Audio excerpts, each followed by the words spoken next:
Today I'm gonna be reading Rap Pieces for a Blue Cat, Geronimo Stilton. It's been a long time I uploaded YouTubes. Icicles on my whiskers. It took 3 hours to reach the castle. There are icicles on my way and your whiskers, my sister told me. It didn't surprise me. I was so cold I felt like a mouse popsicle. Benjamin had slipped under my coat to stay warm. I could hear his tiny teeth chattering. Had to find a way into the castle, or we're going to end up in the frozen food aisle at the King Cat supermarket. They had checked out the walls of the side of the castle. I stayed in the front. At last, I spotted a big pipe that opened to the castle's moat. Over here, I called, crawling to the pipe. Quiet as mice, we scurried inside. I sniffed the air. These must be the castle sewers, I choked. But there was no time to worry about the stinky smell. Revolting. That's what she is. We dropped to the castle's courtyard. All of a sudden, we heard a doorbell ring. "I'm on my way, master," shouted a voice with a funny accent. It was a Rono we had seen driving that strange car. "Phew, I'm coming, what's in a hurry?" he whined. He hopped down the stairs 4 steps at a time. He was round and stocky. His head was sunk between his shoulders as if he had no neck. His eyes was bulged out of his face. One of his ears was torn and looked as if a cat had left teeth marks in it. With one single leap, the hunchback grabbed the key to the front door and turned in the lock. "Welcome back to the castle, master," he mumbled, bowing low. The front door opened wide and in came a even weirder rodent. It must have been Count von Rathoff. He was tall and lean with a pointy snout. He was wearing a floor-length red silk cape. His eyes had a sad look and his whiskers drooped, as if he hadn't laughed in centuries. "This mouse needs a night out at a good comedy club," I said to myself. "Stand up and squeak always cheers me up.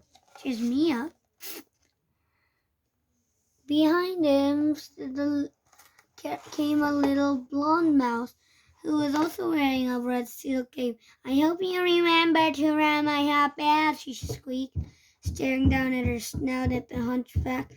"Hot bath? What hot bath?" he answered. He streamed to be trying not to laugh. "It's figures," she cried. "No one listen to a word I say around here. It's revolting. I don't even have a personal maid. Who ever heard of a countess without a personal maid?" She swept up a main staircase in a huff. Her silk cape fluttered behind her. Thea stuck her snout in the air just like a little blonde mouse. "Revolting," she whispered. "That's what she is."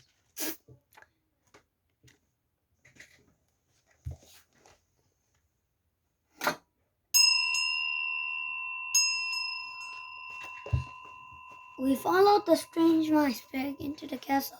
"Everyone keep their tails low and don't make a squeak," I instructed the others. "Squeak," whispered Thea, winking at me. Why, oh why will no one ever listen to me, I thought in despair. Hiding in the shadows, we crept quietly after the hunchback as he slunk toward the kitchen.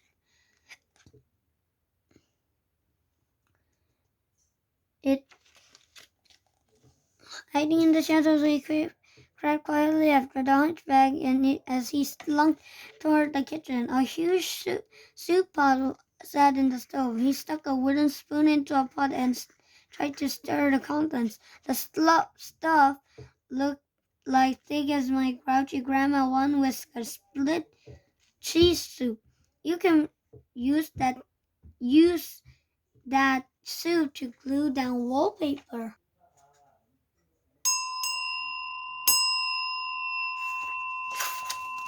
Eventually, the hunchback's spoon got stuck. Creepy crawly crab apples, shrieked the rodent. He began to pull on the spoon with all his might.